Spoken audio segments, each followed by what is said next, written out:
Welcome to Spinning Back Clique, where each week here at MMA Junkie, we take a spin through the biggest stories in MMA. I'm your host, Gorgeous George, and with me, as always, some of the sharpest MMA minds in the biz. Joining me this week for this special year-in review SBC, Mike Bond. He's in Toronto. He tried to get out of it. I go, you got nowhere to go. You got snowed in. You got hammered with snow.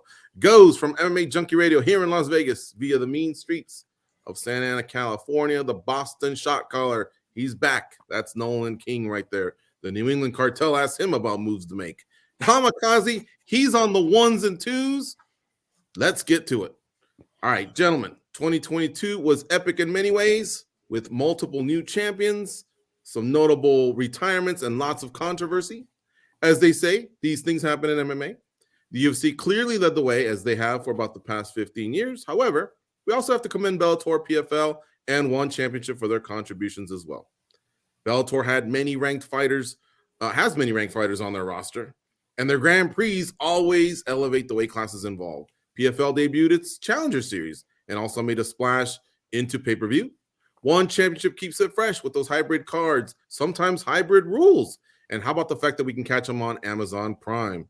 Bellator has long been considered, however, the number 2 promotion. Do you still consider that to be the case after this year? Mike, you're leading off.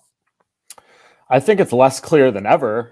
We can say that much. I mean, I think PFL has had a pretty strong year. Obviously, you can say what you will about their decision to move into pay-per-view and how that may have hurt their exposure of the brand and things like that. But with their deal with ESPN and kind of the push they have tied into that, kind of being parallel to the UFC to a degree, at least when it comes to the broadcast deal, has allowed them to flourish a lot, in my opinion. Obviously, more people in the industry are seeing those paychecks that they're handing out. And I think that's allowing them to kind of take a little bit more of the market share here. I don't think we leave here with like a clear number 2, who's the number 2 promotion, but I think the conversation is more competitive than ever. And I think Bellator maybe took a little bit of a back step this year.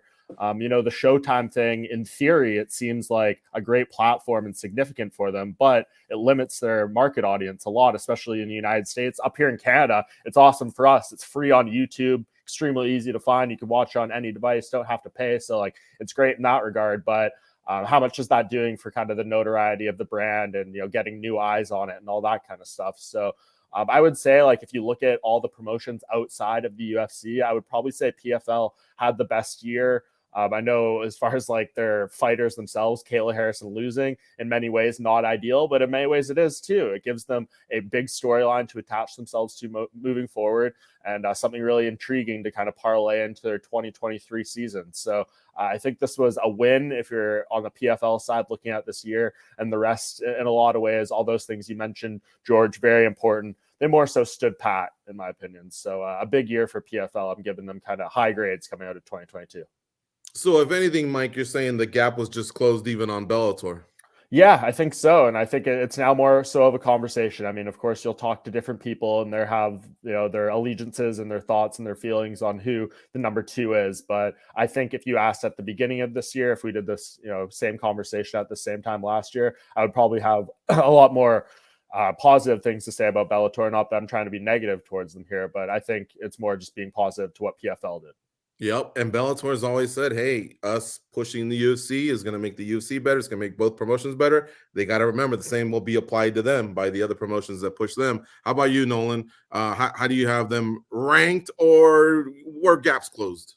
Yeah, this might sound a little surprising. I know I've kind of been designated as the Bellator guy. I think Kenny, our cameraman, called me the Baron of Bellator at one point for my 20 whatever events in the pandemic at Mohegan Sun. But for me, I think that Mike hit it on the head there. I think PFL had a big year. And I think that while we can talk about the merit and we can talk about the matchmaking, we can talk about the fighters that are involved, I think in the end of the day, the fight game is a major popularity contest when it comes to the business side and when it comes to exposure and when it comes to the public conversation. And if you have a product like PFL that's tied into ESPN Plus, which is the home of the UFC, the thing that every MMA fan at this point pretty much has in order to watch the product of the UFC.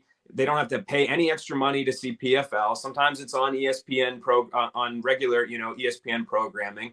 So I think that that compared to Showtime, which I mean, for MMA fans, that would be the reason that you would get that, would be just to watch Bellator.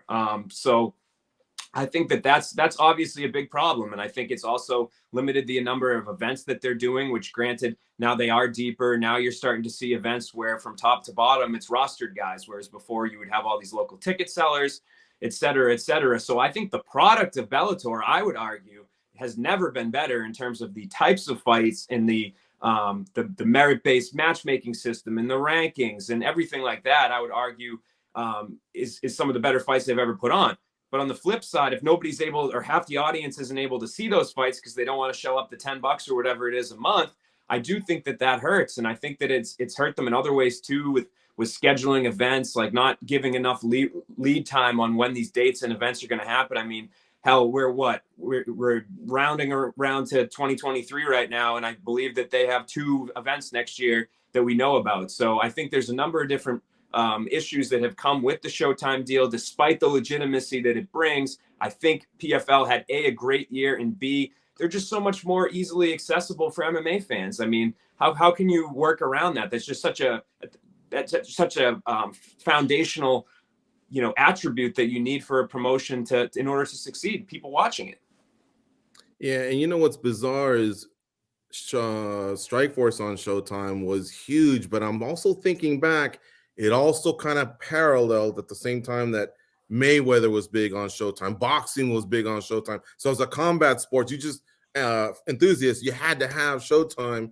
And so when they went back, I was extremely happy. But I'm glad that I'm hearing you guys point out just how much it also may have hurt them. All right, Ghost, how about you? Chime in here. Yeah, I think when it comes down to these other organizations, they don't really need to compete with the UFC. They kind of have to compete with each other. They have to stand out and give you a reason, because every Saturday we're gonna take that big block of time and dedicate it to the UFC. So if we're gonna add more time, you have to stand out. I do feel like Bellator's probably still that number 2, but PFL is giving them a hell of a run for their money. And I think what really stands out about what PFL is doing is the fact that they make every fight matter. In their system, every fight that goes down has some sort of purpose to it. So you have to tune in, right? And I feel like sometimes you'll get some Bellator fights that just don't really matter, right? And we forget about these guys because we don't see them for a while. As we're with PFL, those guys are right back at it again. You remember those guys. But Kayla Harrison taking a hit, yeah, that probably does hurt the PFL. But at the same time, like Mike said, it could be a good thing. It's good. It's definitely going to make us tune in for a rematch. It might shut up a little bit of that UFC talk, right? Maybe they get to hold on to her even longer than they thought. So even that's not really a bad thing. I think PFL had a really, really good year. Where I will say Bellator does tend to strive is we take more Bellator fighters and say this guy could give that person in the UFC a run for their money, where I don't think we really do that with the PFL as often. We'll get a couple fighters and we'll go, okay, that's a good fighter. But I don't know that we really compare them as much as we do with the UFC with Bellator fighters. So I think they still have that. They have their niche, which is the Grand Prix. And most of the time, there's criticisms here and there, but really we're nitpicking because at the end of the day, they're pretty fun. So these organizations have to do these things to stand out over the other ones. One championship, I thought even they had a little bit of a decent year, but I think they're just laying the foundation for the future. Right now, I don't think I have them competing for that number 2 spot. Fair enough. All right. And Good stuff, one note, George, real quick, just kind of on Bellator and their matchmaking, which I know gets a lot of criticism for maybe being uneven, and you could maybe say that more so on like the prelims still. But as far as like their most high-profile fights, I'll just give you guys a stat here. In 2020, Bellator favorites going into their main events were 16-2. In 2021, 11-6. In 2022, 9-8. So I think that goes to show that, there's more parity, there's more evenness on the matchmaking. You could say sometimes that leads to more competitive or maybe in some instances dollar fights, but I think you are getting, at least more even matchmaking there, and it's showing that the level of the roster is becoming more competitive in that sense. Yeah, just to build off that even further, I think now that they do have rankings, like UFC has rankings too, but I think Bellator seems to take them a little bit more seriously. Maybe it's because their rosters aren't as deep, but we've seen in 2022, we saw some of these prospects that maybe otherwise would have been coddled have to all of a sudden become a contender because they're ranked number 8. So we've seen prospect versus prospect matchups that we wouldn't have seen before. We've seen, stylistically unfavorable fights, MVP getting humped, where maybe that wouldn't have happened previously. So I do credit them for that. It's just, again, it's tough without the people being able to see it. But Mike's point is really given. I think people have underappreciated the fact that that they have essentially fully moved away from this old man model, right? And now it comes with the good and the bad. Like, the old guys used to suck people in to watch the fights. So you lose that. You lose the ability to build some stars off of these older names. But when you're coming down to just true good MMA, I still would put Bellator as the number 2 promotion, just because of their ability to kind of put on good fights and have, like Go said, have people care about these stars and have those comparisons brought up and have people think about Leon Edwards versus Amasov, or whoever, Nemkov versus, Yuri or something. So I still, just because I didn't answer the question in my initial statement, I do think that Bellator is maintaining that number 2, but they got to watch out because PFL is right at their heels.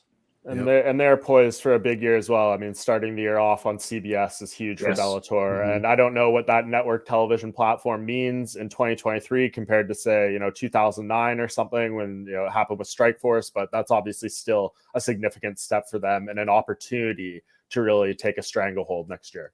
Yeah. That's actually where I got my quote. These things happen in MMA. It was a CBS quote from Gus Johnson. Do you guys, Nolan, since you're so, you cover the promotion very well, you're so close to that, how long will they be with Showtime? Like, how long is this deal? Do we know? Good question. I actually don't know off the top of my head, but there was that period of time that was kind of awkward where they were bouncing around. They went from Paramount, and then they went to CBS Sports Network, and then they were on Showtime. And like Mike said, with CBS now, I think that's everybody's talking about Fedor's fight and Bader and everything. Like, the biggest news to come out of that for me was the fact that they were going to be on CBS. I mean, it's been a long time since there was MMA programming on CBS, and I think that's a big win. Hopefully they can incorporate that more. But as far as the deal goes, I'm actually not sure what the terms are. If maybe I could Google it and somebody would know, but right off the top of my head, I don't. Got it. All right. Let's move on to topic number 2. 8465. No, that's not the last 4 of my social nor my ATM passcode. It's the amount of new undisputed champions in the 4 major promotions. The UFC had 8, Bellator had 4, PFL had 6, 1 championship, they had 5. What gives? Do you find this exciting, or do you like dynasties? Who do you think will be the next champion to fall? That would be my question to you all. And Goes, you're going to lead things off. Man, I love the sport, man. This is what makes it so crazy. Anything can happen at any time. If you're the NFL, right, and you have your top team, you have them face lesser opponents, a lesser ranked team, 9 out of 10 times, they're probably going to win that matchup, right? But in MMA, it doesn't always happen that way. Aljamain Sterling, right? He's the bantamweight champion in the UFC. If you take the 13th ranked guy, that's Adrian Yanez, he could give him a run for his money. That would be a decent fight. And that's what makes this also interesting. So these belts, they get passed around, man. Like, to say you're a champion is a big deal, but it kind of isn't. Like, when you're in a room, if you were to take the entire UFC roster, put them all together, there are a lot of champions. And then there are a lot of people who have been champions. There would be a lot of people walking around going, I used to be a champion, right? So what's really going to make these people stand out in the history books, when we look back, are title defenses. That's where it's at, guys. Title defenses. Some of these fighters are so fast to go over and try and be a champ. And I think that they forget. I know they're chasing a little bit of money, but I think they forget that that's why we have guys like GSP and Anderson Silva that we talk so highly of, because what they did in defending that title day in and day out was so impressive, and it's so hard to do. You see how many of these belts get passed around. It's very, very difficult. So I think it's crazy. I think especially when you add in interim titles, I'm sure the fans have no idea what's going on at times, but I think it's kind of what makes things fun. So at the end of the day, man, I don't know. I kind of dig it, but I kind of don't. But I'm more on the I dig it side because it gives you that anything can happen type feeling. Yeah, you're right about the title defenses, because the other day when we were doing Spinning Back, like I think it was Fada that mentioned Valentina's on number 7, and I just thought, wow, like that literally is a legendary run, a legendary career that she's built, and it really stands out, So George, let me ask you this. We grew up in the same era, right? Remember Mike Tyson? How many people would be in our house to watch Mike Tyson fight? And a lot of people just wanted to see him fight, but a lot of people just wanted to see him lose. It had to happen at some point. Do Right. you feel any different in any of these title fights? Less excited, more excited? When it's a guy that's maybe defending for the second time or the third time or the first time, like I kind of feel just as pumped up, man. So I don't know. I really don't know. I celebrate their greatness, and then either their personality gets me to be a bigger fan, or they turn me off, and then I just got to pay for the pay-per-view just to see them lose, or maybe because I want to witness it. Maybe I don't want to necessarily see them lose, but I want to witness it. I don't want to miss it. That's what used to happen with Mike Tyson. But all right, let's get the next one here. Nolan, how about you, man?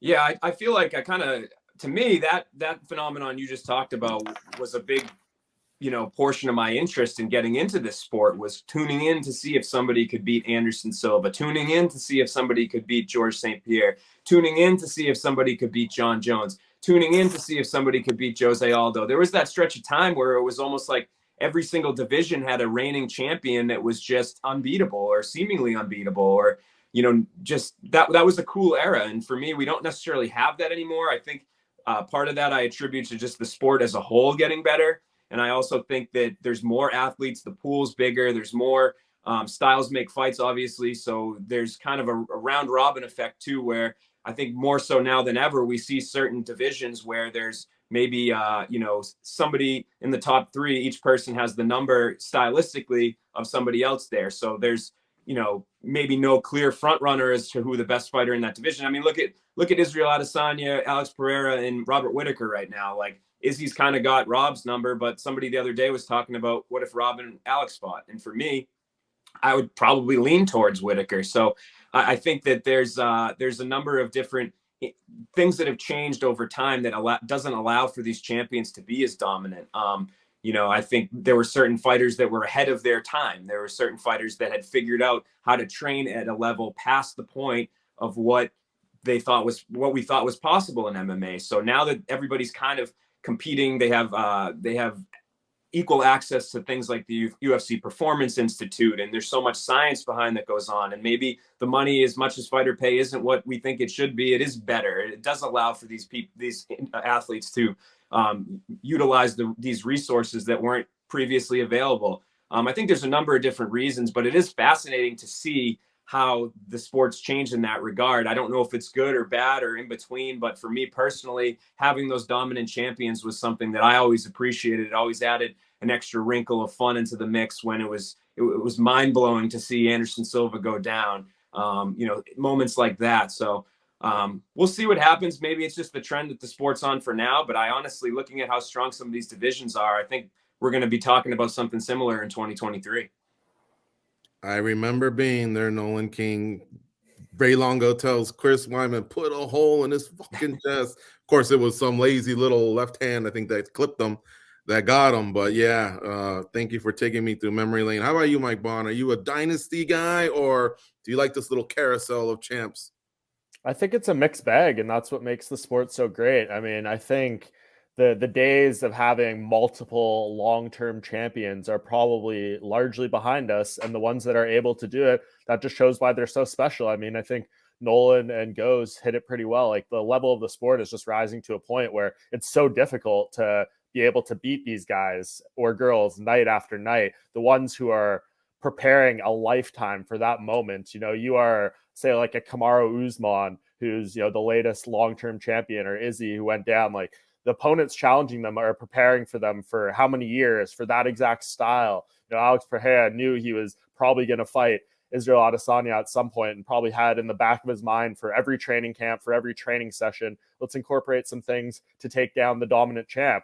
And then this champion only has maybe 3-4 months between fights to think about that next challenger, because they're focusing on the previous best guy coming for their belt. So it's really, really difficult to maintain. And that's what makes these all-time greats, the John Jones, the Usmans, the GSPs, Jose Aldo, et cetera, makes them the legends and icons of our sport, because it's just that difficult to do. And it's going to continue happening, in my opinion. I mean, you look at the weight classes, especially in the UFC right now.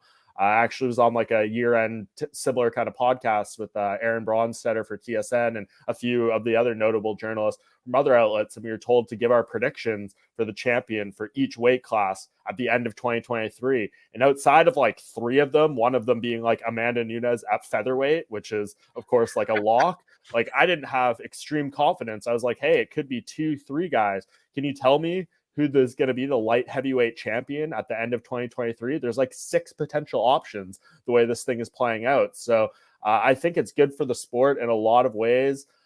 We're not at the point of like boxing where you don't know, what title means what or who means where. Like the UFC belt still holds extreme significance. It's a huge, declaring factor, not just to prove who maybe the best guy in the moment is, but from a financial side as well, what that can bring you in terms of the pay-per-view buys, the sponsors, things like that. So yeah, these belts are as important as ever, in my opinion. And I think, seeing kind of just the mixed bag of people not holding the belts for long, people who are able to entrench themselves as long-term champions, and what makes the sport what it is. And I think that's not going to go away. I can't imagine we're getting to a point where we're going to see, 5, 6, 7 long-term champions at once. There's going to be a lot of parity over and over. The Harlem Globetrotters are more likely to lose in 2023 to the Washington Generals than Amanda Nunes dropping that strap at featherweight. All right, so guys, the next 3 topics, our top 3 of the year, are more serious. So let's stay here for just a moment and have a little bit of fun. What champions lose in the first quarter of 2023? I'll give you a couple out there that are maybe layups, only because they're early part of the year, not disrespecting the champions. But as mentioned, Bader has Fedor coming up, right? Heavyweight champ over at Bellator. And then we have Figgy and Moreno, part 57. And then we have a vacant title. So not necessarily will a champion be losing it. So put that off to the side. I just wanted to stress that to the fans. But any thoughts there, Goes? How about you? Can you think of someone maybe I'm not thinking of? I don't know exactly early part, but I feel like the guy that's got that target on his back right now is Alex Pereira. I feel like he's Israel Adesanya's kryptonite, but the rest of the division might be his. Just because you see the deficiencies on the ground. I think there are better fighters that could take advantage of those areas. So I think his title won't be around his waist that long. All right. How about you, Nolan? Yeah, Pereira's one. I mean, obviously you got 2 champions right now that were losing their fight until they won it. And the other one's Leon Edwards. If him and Usman fight again, I have a tough time in my head thinking, after seeing how the rounds played out before the head kick, that Leon would be able to, unless he lands another shot like that. I mean, nobody saw it coming to begin with. So in my head, that's another one. I think Leon's kind of, I'm not saying he can't do it. He obviously did it once, but I have a tough time buying into a successful defense against Usman if they fight again. Man, good thing you weren't the writer for the Rocky movies, because he did lose 1, but he won 2 and then 3, and you're saying he gets shut out in 3. Okay. How about you, Mike Bond? I think these guys pretty much nailed it with the top 2. I guess just to throw another one out there, maybe Zhang Weili. I mean, you have a sitting champion there who has 2 losses to a contender in Rose Namajunas. So I don't know if that fight's going to be made in 2023. Maybe it doesn't happen. Maybe the UFC wants to create some distance there and try to run that 3rd fight some point down the line. But if Rose and Zhang Weili get in the cage together at some point again over these next 12 months, I mean, you would have to expect that Rose Namajunas would be the favorite. So I think that's another one that we must note. And then there's just, we're naming them all now, but just the one that always keeps me guessing too. I mean, Figueiredo versus Moreno, 4, we've seen that fight play out 3 different ways. So maybe 4 has something, flipping back in the Moreno side for us. Maybe we'll see a 5th one. And could see that 205-pound belt, maybe being passed around 2 or 3 times, depending on how many title fights there are. It's entirely possible, if Glover Teixeira wins, he vacates the title and retires, and who knows? There's a lot of instances that 205 division could go. Nobody's giving Fedor a shot? I definitely give him a shot. Okay. I mean, he looks arguably that's all he's the best got, though. A little shot. Right. I mean, he looked great that last fight, but I just keep thinking of him going down against Bader the first time. Yeah. My rule is anytime a fighter has the same physique as me, it's probably not going to go that well. Hey, don't give yourself that much credit, Goes. Come on. All right, guys. So this is a year in review here. on Spinning Back Clique. That was 5 and 4. I probably failed to mention that. I apologize. But these are the top 3 stories of the year, and they're just not fun, honestly, but they were huge. So let's get to it here. Listen to this quote. "I'm not sure the state of MMA judging has ever been worse, quite frankly." End quote. No, those aren't my words. Those are the words of UFC play-by-play commentator John Anik.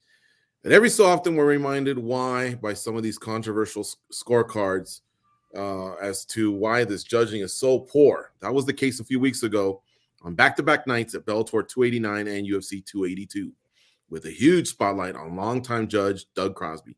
Since all this went down, some commissions have reacted by pledging to review scorecards with the judges involved, and also placing travel restrictions to judges who want to work on consecutive nights. The wounds are still fresh for many, I'm sure. What else do you want to see done by the commissions in 2023? Do you have any personal ideas on how to improve judging? Nolan, the floor is yours. Yeah, I mean, I wouldn't necessarily, here's the thing. I wouldn't say that judging as a whole is worse than it's ever been, but I think both the amount of fights that are happening and the amount that people are paying attention have certainly pushed judging towards the forefront of the public discussions often. I think that when you start to have such a high quantity of fights, you start to really see the holes that are exposed, not only in the systemic portions of the judging, what judges weigh their criteria, did they get it right, did they read into that right and wrong, but also kind of the larger scale functionality of the commissions and assigning judges to certain roles and what kind of holding people accountable, what kind of policies are there, and enforcing judges education, certain things like this I think also have been brought up quite often. And I don't think that we'll ever hit a point in time where judging is perfect. I mean, as long as humans are judging fights, I don't know if they'll ever be able to have some sort of AI that judges fights, hopefully not. But as long as humans are judging fights, I think that there will be human error. And that's not to belittle the issue at hand. I think that it is a major issue, especially when you have fighters whose paychecks are riding on the fact that 3 individuals that are sitting cage side get it right. If anybody has been to a live event, they know how difficult it is to sometimes score from cage side when you have one angle and you're looking at a fight. So I think there are certain things that can be implemented that would certainly help. I think that, accountability, making sure that if a judge has a bad scorecard, even if the final outcome is right, that might show that the system is working. If the right person wins, maybe it's a split. But if there's one egregious scorecard, I think it definitely should be addressed with the judge. I think if you start to see a trend, I'm not saying every judge everybody makes mistakes, right? I've probably written a bad story or two in my day. I've had a bad grammar day. I've had a typo in a headline or whatever. I'm not saying to be cutthroat with these people, but I'm saying if there seems to be a trend where they time after time, even if the scores are as a whole get the winner right, if one judge is continually turning in scorecards that are questionable, I do think that that's when commissions have to reconsider. I appreciate the loyalty. I appreciate them not allowing the public opinion to rule what they're doing. But at the same time, I think it's very vitally important to the sport to not, just kind of say, okay, well, we'll give them another shot, or, well, the judges got it right overall. Sure, that shows the system might be working if the judges get it right, but it shows that the holes aren't being plugged that could potentially lead to bigger problems. So certain things like that. I think there's other things like, making sure judges have monitors or something that show them different angles if they are on the opposite side of the cage or whatever. I think there's certain things like that. I think we can look at, readdressing the scoring system. I think that's a bigger change. That's going to be something that would be very far down the line. I don't know, if people have watched like the certain ABC commission meetings that they do yearly, but I think it's really tough to make big changes like that, to get everybody on board, to get people to back that, right? So that's something that, as much as it sounds nice to say, hey, we can, next year we can talk about this at the ABC meeting and we can change all these things, I think it's going to have to be something that happens over the span of years. So maybe get the ball rolling on that, start thinking about different ways of scoring, start trying them at low-level amateur fights to see if it works. But overall, I mean, I think judging has a lot that needs to change and can improve on, but I also think we got to make sure that we're not exaggerating just how bad it is. How about this one?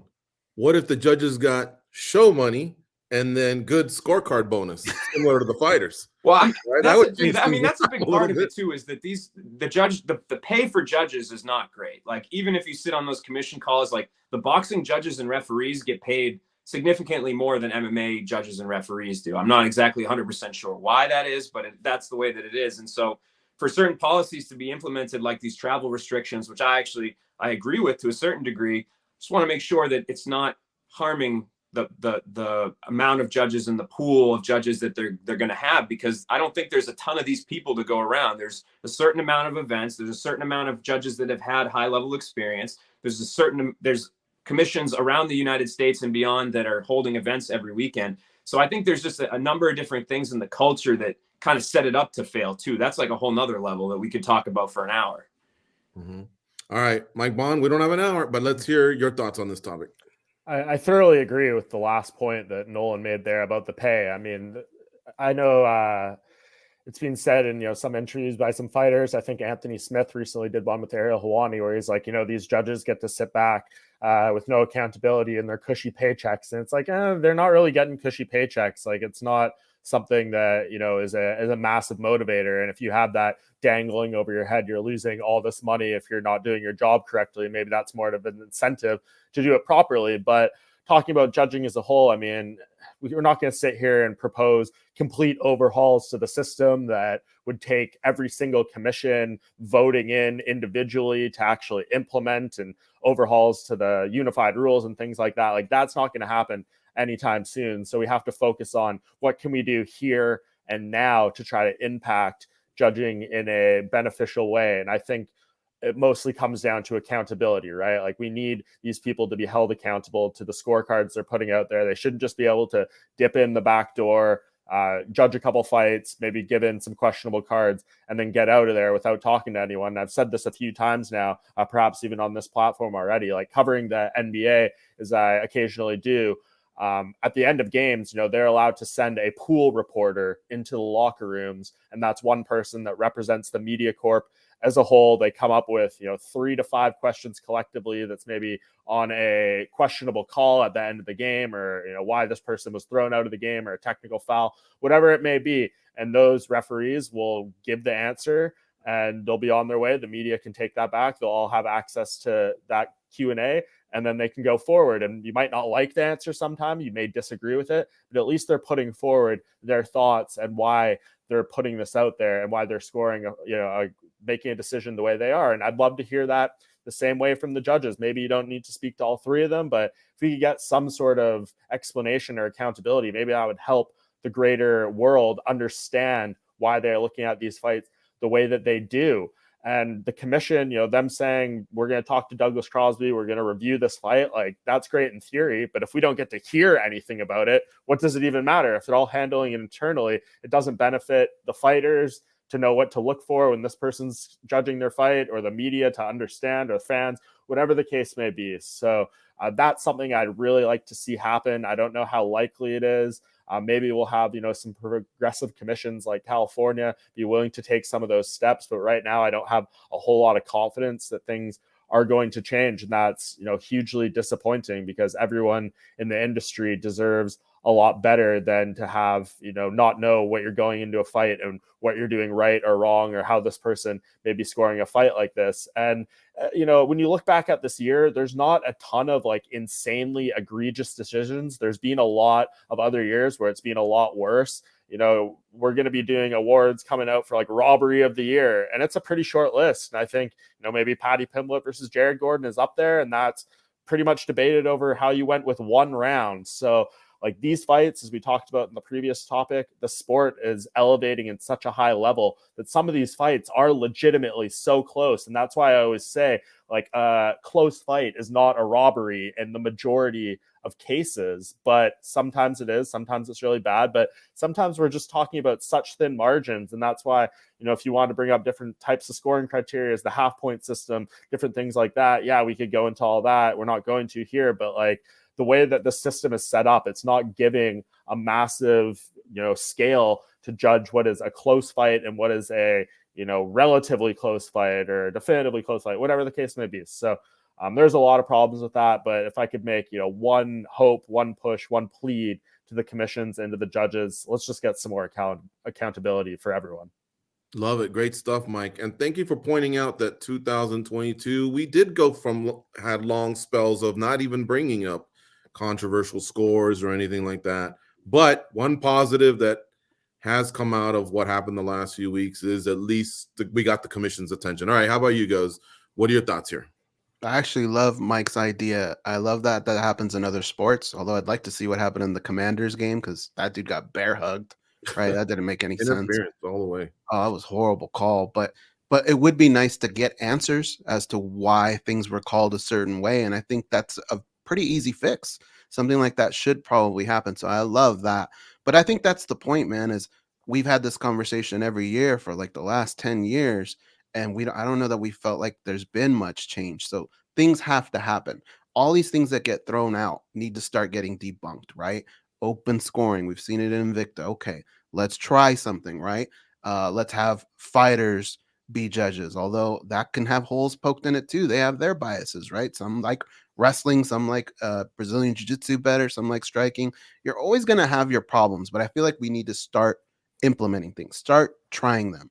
That way we can start weeding out all the things that don't work. One thing that I think Farah Hanoun brought this one up. Well, how about 5 judges instead of 3? I'm starting to warm up to that one a little bit more just because maybe there might be a little room for less error that way. At the same time, why not 8? Why, when are we going to put our foot down? We don't want it to look like a lumberjack match, right? Like in WWE, we only want like a couple people out there. I think going from 3 to 5 isn't like that big of a deal. Maybe it could curb some of these things, but really, I like the first step. All right, the travel. I get that. That made sense. I like what Mike said. I think these are just things that can easily be implemented. And I think that's where people's frustration comes, is we don't feel like we're getting answers. And so I think 2023 has to be about trying to provide those answers. Why are things going down the way that they're going down? Give us an explanation. I also want to see more people trained in this, right? We don't really hear too many new names that often. And maybe that's the pressure of why they feel like they have to keep going with some of these certain guys. I don't know, but I would like to see some new names come up through the ranks. Yeah, and for people that might not be aware, like a lot of these commissions don't allow the referees and judges to talk to us. Like there's been some that we've actually had on this programming that have been punished because they've came and talked to us. So I would like to see, if commissioners aren't comfortable with having their officials speak to the media, at least give out a statement yourself to us. If you're not letting them explain it, how about you explain it? If the system's not broken, or if things are not necessarily bad, like let's hear an explanation from someone. So hopefully maybe with this public conversation, if they feel like the criticism's not warranted or it's unfair, like best way to face that is to face it head on. So I hope that we have more of that in 2023. And something I'd love to see too, talking about maybe the long term, like there's such a reluctance to implement any sort of experimentation in our sport. Like if the UFC went to the Nevada Commission and say, hey, for this season of The Ultimate Fighter, we want to do open scoring, or we want to try with the half-point system. What do you guys think about this? Here's our proposal. We can do this. It's lower level. Some of these fights on top are exhibition fights. They don't even count toward the record. Let's try something, see how it works out. We can collect a pool of data, and then maybe that's how we move forward to see if something works. But there is such a reluctance to even go outside of the norm to a slight degree, whether it's, from rules to that in the actual fights themselves, to the judging criteria, to things like that, that the wheels of this just burn so slow that I would not be surprised if we're sitting here in 10 years having this exact same conversation, sadly. Yeah, I threw out Annick's quote, but what's the quote we've always heard? Don't leave it in the hands of the judge. That's probably 30 years old. The sport's almost 30 years old. And so just as ridiculous as ever. We do need to make a move. But I will say this, I'll leave you guys with this, and you guys can check me if I'm wrong. Please do. Until it does improve to the satisfaction of everyone, the onus is on the fighters to more convincingly establish and win their rounds. Otherwise, they may be the ones that have to suffer, because they're the ones that only go home with half of a check, or possibly get cut by the promotion, or possibly retire. And I know I get pushback from some fighters. You don't think we're trying to finish? You don't think we're trying to do this? Well, I'm not saying that you're not, but there are some teams that are really, really good. The old takedown with 30 seconds left actually used to win rounds. And of course, we talk more about damage and what the effectiveness of what you did with the takedown. But there's still a lot of, I've noticed a lot of ways that fighters can win rounds and win fights. They just have to be creative and crafty. It's not it in other sports has happened. I see wide receivers that can draw the interference flag, like what didn't happen in Goza's Commanders game. I've seen people flop in basketball to get certain calls. I've seen people in soccer, same thing. They'll pretend like an elbow was worse than it was and maybe get a yellow card. MMA fighters, I think, need to get a little bit smarter in their strategies, until this gets fixed, because they're the ones that are only going to hurt themselves. And some fighters are already hip to it. So anyway, all right, guys, let's go to the number 2 biggest story of the year. There's no question that gambling on MMA has contributed to the growth of the sport. But all that came to a screeching halt about 6 weeks ago when huge line movement in the hours leading to a fight involving Derek Minner and Shaylin Nerdembeki raised red flags. The fight still happened and ended after 67 seconds, with Minner suffering a TKO due to an injury that was not disclosed pre-fight. At the center of this controversy is Minner's coach, James Krause, who prior to all this was very open about betting on UFC fights. Investigations into Krause and the UFC are ongoing by various government agencies, including the FBI. This is a serious situation that could have major ramifications on the future of the sport. Guys, how are you feeling about all this, given what we know? Mike, it's back on you. Yeah, so I guess at the time of this recording, obviously, things may develop by the time this comes out, but it's been pretty stand pat for the past few weeks here. We haven't had any major new developments or anything like that. And honestly, going into maybe the first little chunk of 2023 here, I expect that to remain the same, because this is a story that kind of, with the level it's risen up to, slide slightly out of our purview. Like, not a ton of people are willing to talk on the record about this. They're not willing to talk even off the record about this in a lot of instances, just because there's so much uncertainty, there's so much in the air, and it's such sensitive material. But obviously, as we've talked about over the past few months, from the moment this story kind of hit our radar, it has the potential to be very detrimental to the sport of MMA as a whole, the UFC, more particularly, since the fight in question is one that happened under their banner. And yeah, like, there's, red flags and suspicious stuff, and a lot of, potential bad fallout from this thing as a whole. You don't want to have any sort of questions about the integrity of a fight, the organization being brought into question, because then that's when the whole house of cards can collapse in a lot of ways. So this is something that we will be closely monitoring. Obviously, hugely important. We don't want to make any, accusations or bold declarations here, because we don't know how this will unfold. But right now, I mean, it is a story that's, one of the big black eyes on our sport right now. And going into next year, we hope it comes to a resolution for one way or the other. And then if there is the bad apples, they get proven to be bad apples, we want the hammer to come down on them, because there's no place for this type of stuff. And we'll just have to see how it plays out. I mean, Dana White, we saw my exchange with him, the UFC 282 press conference, claiming that, he's as out of the loop as most of us when it comes to the hard facts about this. Believe this if you will. He may, obviously probably knows more than we do, but right now, we're kind of just having to stand on the information that you kind of laid out there, George, and see what the next step is. All right. And goes again, sensitive topic, but given what we know, where do you stand on all this? Man, I mean, all this could be a complete game changer, right? We've seen things like this happen in college sports, even at some of the top levels, like in baseball, right? We've seen things happen like this. These are sports that are more established, right? Our sport still has its critics. It still has people coming at us. So if something like this were to be proven true, yes, it would hurt. It would be damaging. And I feel like we're just scratching the surface here on all this stuff, and there's not as much information. I know James Krause is probably thinking, hey, man, innocent until proven guilty. But when this type of topic comes up, you have to have this kind of reaction, right? The UFC has to react this way. They have to make you believe that the integrity of their sport is the most important thing right now. So that's why you may even feel an overreaction, right? With with having to shut down the camps and nobody can even be around them and all that. That's just going to have to happen because of the severity of what's actually going on. And yeah, Mike asked Dana White, and Dana just kind of had the space. Like, I know he probably knows more than what he's saying, but come on, man, it is important. Like, yeah, you're not going to pick up the phone and ask the FBI and they're going to tell you exactly what's going on, right? But you can talk to other attorneys that have been through something like this in other sports and gather a little bit of information. But this is a very, very serious thing, man. And I don't know how it's going to play out. I do feel, though, that our sport has been around long enough. It has the attention that it has. I think it could survive something like this, but it's definitely going to be a black eye on all this. Yeah, no, I think it'll definitely survive because I'm thinking about the baseball scandals that we've had. The sports usually it's always bigger than the scandal, but it does taint it. You know, it takes time to get over it too for either a franchise involved or a person of note that's involved as well. All right, how about you, Nolan? Chime in.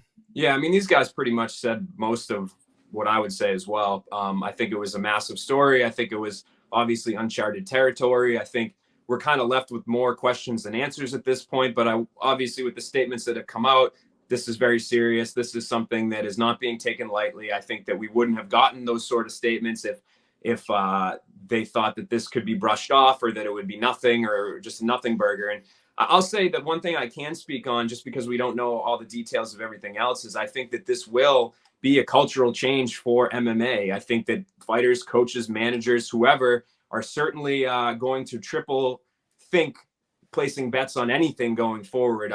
Bloody Elbow did a story recently, and I've said this, but I didn't really have examples lined up, which is go back and watch a bunch of these press conferences that we've sat through the years. How many times have we heard somebody sit up there and say that they bet on themselves or they bet on their teammate or they bet on somebody else? And so they kind of compiled a bunch of the examples of it from over the years. Like even on the UFC broadcast, they were showing tweets from fighters saying, "Hey, I just laid down some money on my friend so-and-so." So I think all of those sort of things are going to end up, kind of coming to a head. At least they should. If the individuals involved are smart, I think that will be at minimum the biggest change I can say right now that will occur. And then we'll have to see, where this investigation leads. I don't know. I'm sure we'll find out something at some point, whether people are found guilty of doing this, whether they're cleared, whether it's somewhere in between. But I'm not sure how in-depth or detailed those reports will be when they come out. But it's obviously all very interesting. Like I said, uncharted territory. And it was one of the biggest stories this year. And I'm sure it's probably going to be one of the biggest stories next year, too. I bet it will.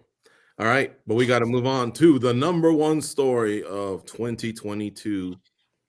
The last two stories, you could say, were part of the fourth quarter of the year, so a lot is still unfolding there, but this one had a chance to breathe throughout most of 2022. So earlier this year, the one story that shocked us all was former UFC heavyweight champion Cain Velasquez getting arrested and charged with attempted murder.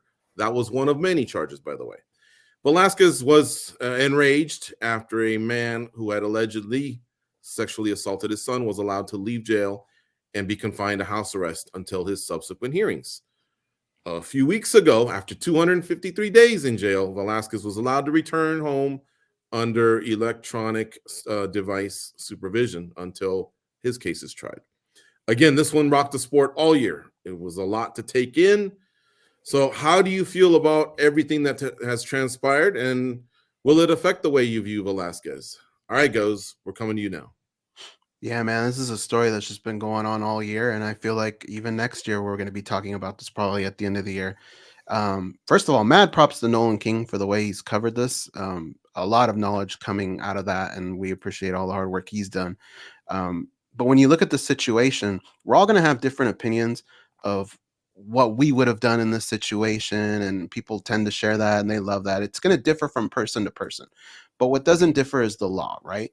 The law is the way it is, and the law comes with consequences. And we saw what happened to Cain Velasquez. And at the beginning of this, when we first talked about this, if you would have asked me, do I think Cain Velasquez would do something more if he were let out early on, I'd probably say, I don't know. This is a very touchy subject, and it differs from person to person.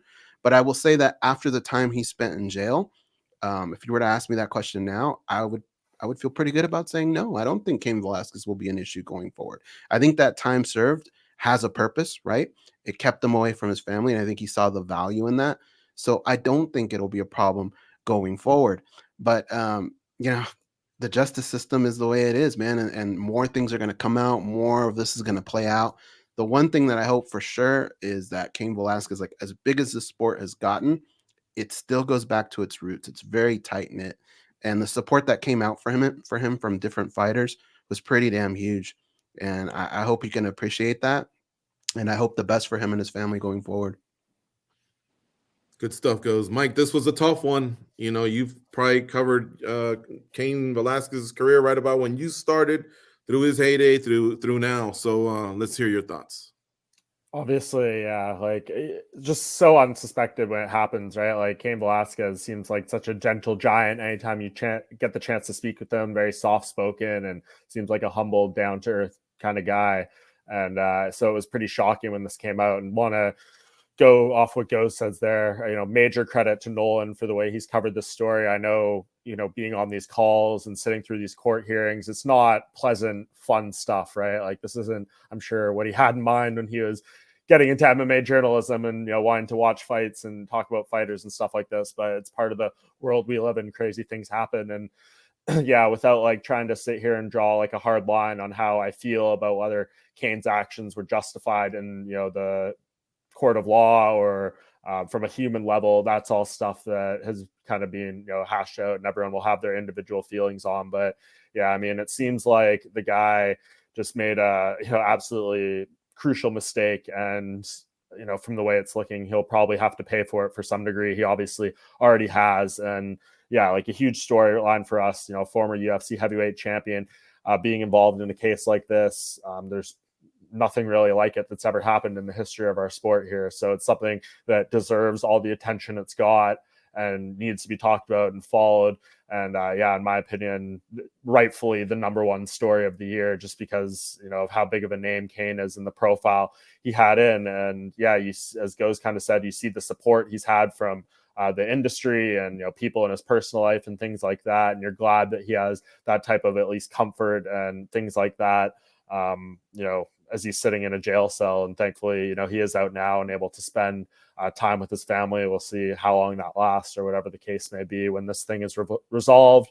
Hopefully it does get resolved one way or the other.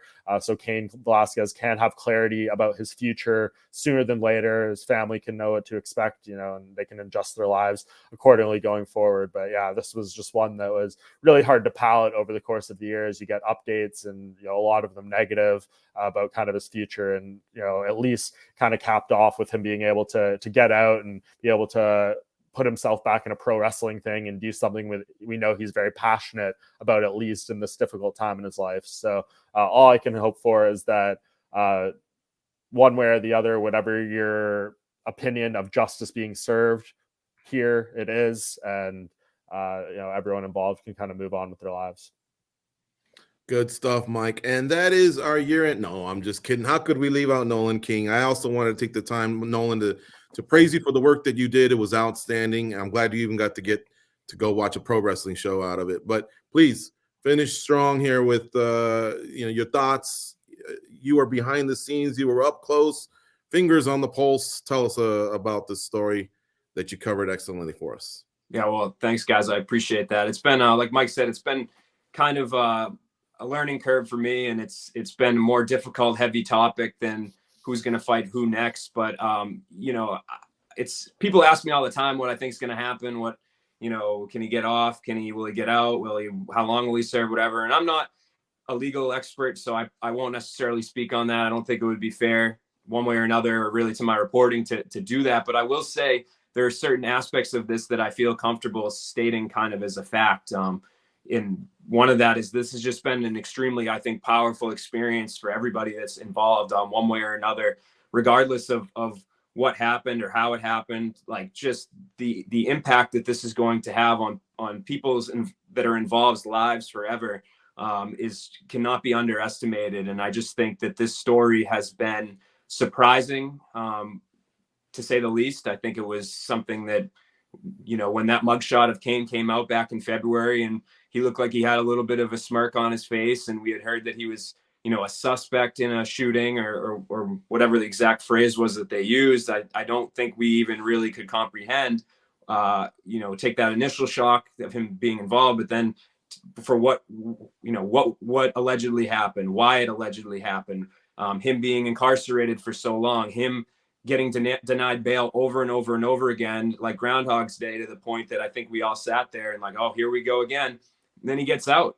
and then he's doing pro wrestling, and he's got this huge MMA support group, and there's all people debating, legality versus morality. And there's all these sort of non-black and white discussions that we don't usually have about issues coming up, So I think it was, from a human perspective, it was extremely powerful overall, just to anybody that I tell about this story, about what allegedly happened and who he was and everything. I think there's just an innate interest in the mental debate that goes on about this whole thing. So obviously a massive story. I'm sure next year there'll be some more things that come out that may surprise us, that may confirm some certain aspects of this, suspicions people have, whatever. We're still at kind of the pre-trial phase for both sides, both ongoing felony cases, both Cain and the man who allegedly molested his son, Harry Gallart. So I guess, January is going to be where we'll get kind of more of a gauge about trial and stuff. But overall, I think that this story, again, there's these rare times that things kind of extend beyond our MMA bubble. And this was certainly one of them. I'm sure there'll be all sorts of documentaries and maybe a movie or whatever that comes out about this when all is said and done. But for now, I guess we just kind of have to, take it step by step and just continue to see how things play out. Because I think speculation is, I wouldn't have guessed any of this would have happened to begin with. Great stuff, Nolan. And again, great coverage of the story involving Cain Velasquez this year. Now, fellas, that is our year-end review here for the top stories of 2022. We gave you 5 great ones in terms of the power, how powerful they were, in my opinion, and you guys did an excellent job, breaking those down. However, I lied earlier. I said the fun was over. This was the serious stuff. Guess what? We got a couple minutes, quick fire. If you guys can cooperate, we can sneak this one in right before the gun. What's a fight you guys want to see in 2023? I'm going to go first. I'm not involved here. I'm just a point guard distributing, lobbing the ball so you guys can dunk it. Let me score once. Let me shoot something, right? So here we go. 3-piece and a soda. It's got to have some resolution. I'm not saying it should go in front of Usman versus Edwards or maybe someone else, but somewhere along the lines, give Rocky that payback, the payout, I should say, and the possible payback. I do say that Masvidal should take a fight, win the fight, and I think that would be the perfect setup. And I don't think anyone would be tripping over it. How about you, Mike? Well, I guess you are allowed to shoot, George. This is probably the equivalent of garbage time in a game here. So I'll let you get some shots up here since we're already winning. But for me, I mean, there is clear only one option, a fight I need to see. I want to see. We've been teased with it for so long. John Jones versus Francis Ngannou. Just give me the fight. It is there. Get a deal done with Francis Ngannou. Re-sign him to the UFC, and let's get this fight we've been kind of dreaming of for John Jones's heavyweight debut, being teased for. Remember that when they were going back and forth like every day on Twitter and stuff like that. This fight did have a lot of heat behind it at one point. I think if it gets booked, it will be something that the sporting world, MMA world particularly, will stop and watch. So that is the fight I need to see in 2023. For sure. In the stadium here in Vegas. And I didn't like that pivot, them taking the picture at the PI. What's up with that, man? You guys exchanging Christmas cards too? How about you guys? I like the Michael Chandler-Conor McGregor fight. I feel like that would be just a complete car accident of those two guys going at it pre and the actual fight. I think would be a lot of fun. All right, Nolan King. I'm not a fan of rematches. Don't usually get me excited, right? And some once in a great while they will. I actually want to see Izzy and Alex Pereira run it back. Like, I had such a fun time watching that nearly 25 minutes the first time they fought. I just, I think it was kind of an underappreciated fight of this year, and to be able to run it back and have them both still be kind of at their peak potentials. Just the way it played out, there's still that unanswered, like, what if Izzy did, played the 5th round a little bit differently? So for me, I want to see that run back, and I think it makes a lot of sense, obviously. Great stuff, fellas. All right. And folks, this really is the end of our year-end review here on Spinning Back Clique. Don't forget, in 2023, you can catch Spinning Back Clique live every Monday, noon Eastern, 9 a.m. Pacific. Myself and Goes and two of our distinguished panelists will always be in there rocking it with you. And a big shout out again to Abs of Steel, Kamikaze, with the artwork that he provides every week. And of course, Cold Coffee producing behind the scenes. We are out of here. Happy holidays. Go out and be a champion.